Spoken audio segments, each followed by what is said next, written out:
오늘 아침 뉴스 연구소. 김현정의 뉴스쇼. 오늘 아침 뉴스의 맥을 짚어드리는 시간 뉴스연구소로 문을 열죠. CBS 조태임 기자, 뉴스톱 김준일 수석 에디터 어서 오십시오. 안녕하세요. 예, 오늘 첫 뉴스 국민의힘 전당대회 소식으로 가야죠. 네, 결선 투표 없이 완승입니다. 네. 김기현 대표 네. 득표율 과반을 넘기면서 결선 없이 당대표가 됐습니다. 네, 뭐 선거 막판 이제 결선 없이 갈 것이다 이런 전망들이 많았는데 역시나 이변은 없었습니다. 예. 김기현 대표 52.9%의 득표율로 이제 당 대표로 최종 선출이 됐고요. 2위 안철수 후보의 득표율은 23.4%, 그리고 천하람 후보는 14.98%가 15%로 3위가 됐고요. 황교안 후보는 8.7%로 4위를 기록했습니다. 예. 이 김 대표가 얻은 이 52.9%를 두고는 좀 여러 분석이 나오는데 이제 2위 후보와 격차가 크긴 하지만 이른바 이제 윤심의 전폭적 지지를 받았던 거에 비하면 이제 득표율이 좀 적다는 평가도 나오고요. 또 반면에 4명의 후보 중 과반을 득표한 것만으로도 뭐 압도적 지지의 결과라는 분석도 있습니다. 예. 예, 그리고 이제 최고위원 결과도 한번 짚어볼게요. 이른바 이제 천하도 용인이 어떻게 될 것이냐 이런 기대를 모았었는데, 그러니까 허은하, 김용태, 이기인 후보가 그 최고위, 청년 최고위에 출마를 했는데, 그러니까 최고위는 1인당 2표를 이제 행사하기 때문에 네. 최소 이준석계가 한석 정도는 차지할 것이다 이런 전망이 있었는데 결과적으로 이제 모두 이제 낙마를 했습니다. 예. 김용태 후보와 허은하 후보가 각각 10.8% 그리고 9.9%를 얻어 이제 본선에 오른 후보자 8명 가운데 6, 7위에 그쳤어요. 그래서 친윤 조직표에 밀렸다는 분석이 나오는데 그 최고위원자로 이제 최종 당선된 분들을 보면은 김재원, 조수진, 김병민, 태영호 의원이 있고요. 또 네. 청년 최고위원으로는 장해찬 후보가 됐습니다. 대체로 이제 친윤색이 강하다 그리고 좀 인지도에서 앞섰다는 평가가 나옵니다. 그렇죠. 네. 어제 윤석열 대통령도 전당대회에 참석을 했어요. 네, 윤 대통령 이제 당색인 빨간 넥타이를 하고 이제 등장을 했는데 그 어퍼컷 세레모니를 하기도 했어요. 네. 오늘에 또 이제 대통령 당선 1년이 된 날이기도 한데요. 그렇죠. 예, 그때를 연상시키는데 현직 대통령이 이제 여당 전당대회에 참석하는데 7년 만의 일입니다. 윤 대통령이 어제 연설에서 나라의 위기 그리고 당의 위기를 정치적 기회로 악용하면 절대 안 된다 이렇게 말을 했는데 이 말을 두고 이제 누구를 겨냥한 거냐, 뭐 이재명 대표나 아니면 당 내에서는 윤 대통령과 각을 세운 이 국민의힘 인사를 이제 겨냥했다 이런 해석도 나오고 있습니다. 이제 뼈 있는 그런 말이 있었고 네. 또 뒤에 승자도 패자도 없다. 네, 네. 당내 경선에서 뭐 그런 이야기도 했어요. 네. 근데 그 승자도 패자도 없다 그 얘기는 원래 원고에 없었는데 대통령이 현장에서 넣은 말이라고 네, 그러더라고요. 맞습니다. 이제 그거 넣습니다만 또 그 앞에는 정치적으로 뭔가 이용하려는 사람들은 없어야 한다. 이런 두 가지 메시지가 다 경고와 들어갔어요. 화합의 메시지가 다 있었어요. 그렇죠. 그리고 어제 또 주목을 받은 게 윤 대통령이 이제 입장 당시 배경음악이었는데 네. 이게 뭐 프랑스 혁명을 배경으로 하는 그 레미제라블 민중의 노래 있잖아요. 네. 이 노래가 이제 깔리면서 좀 의아하다는 반응이 좀 많습니다. 민중의 분노 막 이런 거잖아요. 그러니까 근데 알고 보니까 이게 저 윤 대통령이 좋아하는 노래라서 네, 네, 튼 네, 거라면서요. 맞습니다. 이게 사실 이제 진보 진영 집회 현장이나 뭐 예전에 박근혜 전 대통령 탄핵 이 집회에서도 활용됐기 때문에 좀 안 어울린다. 그래서 이준석 전 대표 같은 경우는 이 노래를 고른 사람은 윤리 가야 할 것이다. 뭐 이런 얘기까지도 했었는데, SNS에다가. 네, 대통령실 관계자 설명은 윤 대통령이 평소 애창하는 곡이고 또 이게 민심을 잘 들어야 한다 이런 메시지가 있다 이렇게 설명하기도 했습니다. 자, 대략적인 정리를 조태임 기자가 해줬고 김준일 수석 그건 어떻게 보셨습니까? 일단 어제 제가 말씀드린 게 윤석열 대선 후보가 경선에서 얻은 57%를 한번 주목해 봐야 된다. 그게 다 끌어모으면 그 정도 된다라는 건데 김기현 후보가 거기에 조금 못 미친 정도로 이제 된 거죠. 그래서 김기현 후보의 어떤 이번 김기현 개인에 대한 비호감 약간 그리고 이번 전대에 대한 불신 이런 것들이 어느 정도 반영을 해서 좀 깎아 먹었다 정도로 봐야 될 것 같아요. 그래서 크게 대세론이 흔들리지 않았다라고 봐야 될 것 같고 김준일 속 에디터는 결선 없이 김기현 후보가 될 거다. 마지막에 이렇게 전망하셨는데 전망대로 됐네요. 예. 예. 또 이제 김기현호가 이제 첩첩산중이다 뭐 이렇게 봐야 될 것 같아요. 일단은 당내 갈등을 지금 봉합해야 되는 문제. 왜냐하면 대통령실 강승규 시민사회수석 비롯해서 대통령실 직원의 전당대회 개입 의혹 지금 고발 지금 들어간 상황이잖아요. 이거 어떻게 풀어낼 것인가. 다른 당 그 후보들하고 어떻게 이제 관계 설정할 것인가 문제고 또 하나는 이제 당정 관계가 어떻게 될 것인가가 좀 관심사예요. 어쨌든 대통령실의 전폭적인 지지를 받고 네. 됐기 때문에 대통령 말을 거역할 수 있을 것인가. 근데 이게 총선이잖아요. 그렇죠. 총선에서는 어쨌든 이게 대통령실의 어떤 윤석열 대통령 지지율이 엄청 높으면은 상관이 없는데 이게 좀 삐걱거릴 때 그러면은 그 부분을 어떻게 다른 목소리를 낼 것인가 차별화가 되게 중요한데 그거를 할 수 있을 것인가가 당내에서도 우려가 나오는 거예요. 그러니까 그러니까, 이제 진짜 친윤 후보들이 다 당선되면서 당정 체제, 친정 체제가 완성이 됐는데 이른바 이제 윤석열 대통령 당 이렇게 완전 간판이 바뀐 건데 그러면 대통령 지지율이 곧 당 지지율이 되는 거고 총선을 정말 대통령 간판으로 치러야 되는 상황이 된 거잖아요. 게다가 어저께 주목할 게 뭐냐면은 총선에 이 공천에 대통령의 의중도 반영하겠다 이렇게 얘기를 했거든요. 그러니까 소위 말해서 이제 대통령 검사들, 대통령과 가까운 검사들 한 지금 뭐 막 명단도 돌고 있어요. 한 40명 정도 명단이 찌라시처럼 돌고 있어요. 이런 사람들이 대거 들어왔을 때 당내 이제 분란, 갈등 이런 것들이 잘 해소될 수 있느냐라는 거고. 과제를 말씀하시는 거죠? 예. 그리고 야당과의 관계. 그러니까 야당과의 관계가 조금 개선이 될 것이냐 아니면 더 악화될 것이냐라는 건데 최소한 지금보다 좋아지기는 힘들지 않을까. 왜요? 김기현 대표가 어제 이재명 대표 바로 만나겠다 그런 이야기도 하지 않았어요? 뭐 그런 거는 이제 인사치레죠 사실은 인사치레긴 한데 그 동안의 어떤 스탠스들을 봤을 때 강력하게 저렇게 범죄자가 거리 돌아다니는 거 볼 수 없다 막 이런 얘기도 이런 취지의 얘기도 막 했거든요 김기현 대표가. 그러니까 그런 문제들이 있어요. 그래서 어제 민주당이 성명을 발표했는데 처음 봤습니다 이런 거.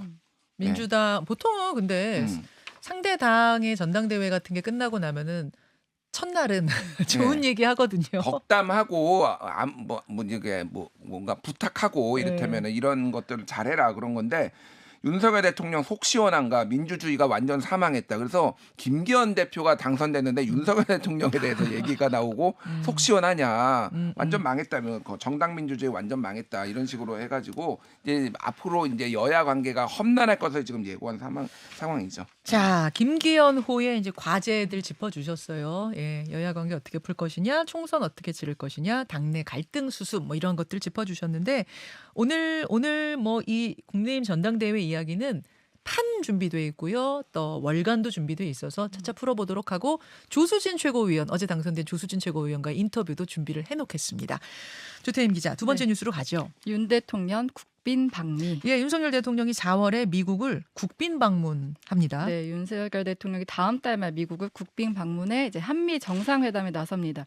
우리나라 대통령으로는 12년 만이자 미국 바이든 행정부 출범 이후 국빈 방문은 프랑스 마크롱 대통령 이후 두 번째입니다. 네. 그러니까 국빈 방문이 뭐냐면 외빈의 방문 형태가 뭐 국빈 방문, 공식 방문, 실무 방문 이렇게 구분되는데 국빈 방문은 그야말로 최고의 예우를 하는 겁니다. 뭐 환영 행사 절차 등이 달라지는데 뭐 예포 발사, 국빈 만찬 등이 이제 이뤄지고요. 지금 윤 대통령 미 의회 상하원 합동 연설을 지금 논의 중에 있습니다. 할지 안 할지 아직 정해지는 않았는데 좀 논의를 하고 있는 상황입니다. 국빈 방문이 우리나라 대통령으로서는 12년 만이에요, 미국? 네, 맞습니다. 그렇군요. 그만큼 좀 이제 의미가 있다고 볼 수 있고요. 그러면 배경이 궁금해요. 12년 만에 우리나라 대통령을 국빈으로 초대할 때는 뭔가 그렇죠. 배경이 있을 것 아닌가? 네네네. 뭘로 분석합니까? 이제 워싱턴 포스트는 이제 삼성과 SK그룹 그리고 현대차 같이 우리나라 주요 기업들이 미국에 수십억 달러, 그러니까 우리 돈으로 한 수조 원을 투자를 한 게 윤 대통령 내외 국빈 방문에 결정적인 역할을 했다 이렇게 분석을 했어요. 근데 장피에르 백악관 대변인 역시 한국은 미국에 수십억 달러를 투자했고 두 나라를 더욱 가깝게 했다. 공급망을 강화했고 우리 경제의 경쟁력을 높였다 이렇게 설명하기도 했습니다. 근데 어제 마침 한국 정부 고위 당국자가 이제 워싱턴 특파원들과 이제 기자 간담회를 가졌는데 네. 여기서 한미가 이제 긴밀한 협의를 해 나갈 때 양측 모두 이익이라는 이제 그 점이 좀 공유가 됐다 설명을 하면서 근데 단순히 투자를 많이 해서 국빈 방문을 하는 건 아니다. 단선적으로 볼 건 아니다. 이렇게 설명을 하기도 했습니다. 근데 이번에 이제 국빈 방문 결정이 일본 강제징용 해법 발표에 있었다는 점도 주목을 해야 하는데 그렇죠. 이제 한미일 세 나라는 이제 뭐 앞으로 연쇄 정상회담을 통해서 좀 안보 협력 체제를 극대화할 것으로 예상되고요. 특히 이제 우리나라 입장에서는 미국의 이제 대중국 견제 협의체인 쿼드 실무 그룹 참여도 좀 이번 정상회담에서 좀 논의되지 않을까 이런 전망이 나옵니다. 자, 조태인 기자가 지금 뭐 배경 설명해줬습니다만 김준일 수석 에디터는 어떤 점을 보세요? 일단 강제징용 발표인가 해법 발표 직후에 미국의 이 뭐 정상회담과 국빈 방문이 나왔잖아요. 그래서 대통령실에서는 아니라고 하고 지금 김성한 안보실장도 미국에 가 있어서 기자회견했는데 아니다라고 얘기를 했지만은 이거 맞바꾼 거 아니냐. 미국의 압박이 있었고 예, 결국은 이렇게 조금 일본한테 약 굴욕적이라고 평가로 받을 수 있는 이런 가 나온 게 아니냐 이런 의구심이 있어요. 근데 결국은 이거는 이제 윤석열 대통령이 어떻게 정상회담을 하고 어떻게 협상 결과를 가져오는지가 중요할 것 같습니다. 특히 그러니까. 반도체 문제 같은 거 지금 풀고 와야 되잖아요. 이게 보통 숙제가 아니거든요. 그러니까 지금 이제 3월, 4월, 5월에 예정돼 있는 게 아직 확정은 안 됐지만은 3월 중순에 한일 정상회담이 가능성이 있다. 한 16일, 네. 17일 정도. 예. 그리고 4월에 이제 미국 정상회담, 그리고 5월에는 G7의 옵저버로 초청을 받는 거를 지금 추진하고 있는데 그러면 5월에 또 한미일이 만나거든요. 네. 그러니까 지금은 당분간 한미일이 시간이에요.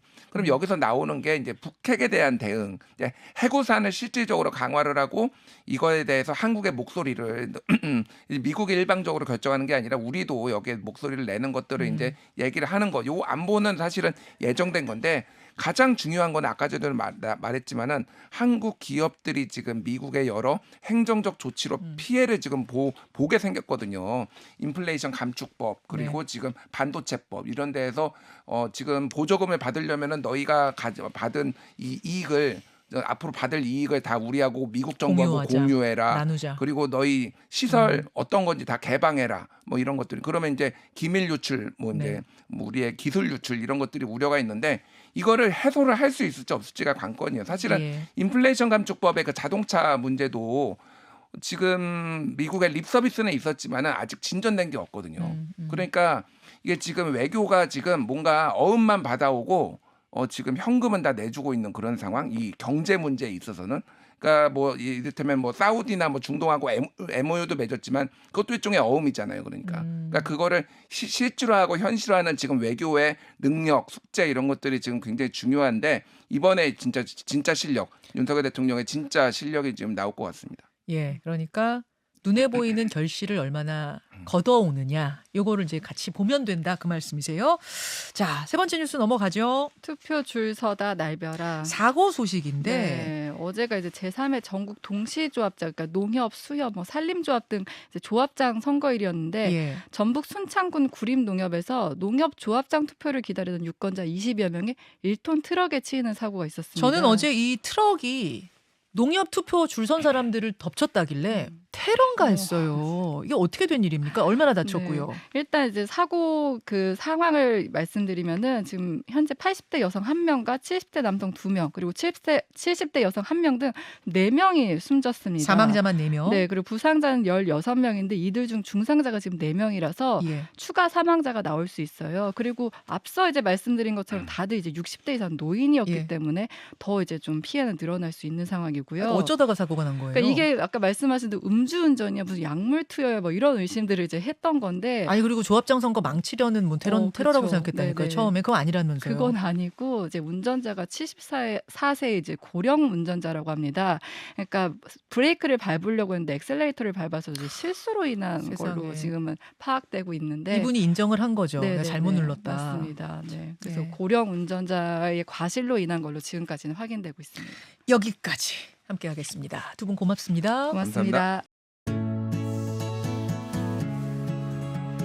김현정의 뉴스쇼는 시청자 여러분의 참여를 기다립니다. 구독과 좋아요, 댓글 잊지 않으셨죠? 알림 설정을 해두시면 평일 아침 7시 20분 실시간 라이브도 참여하실 수 있습니다.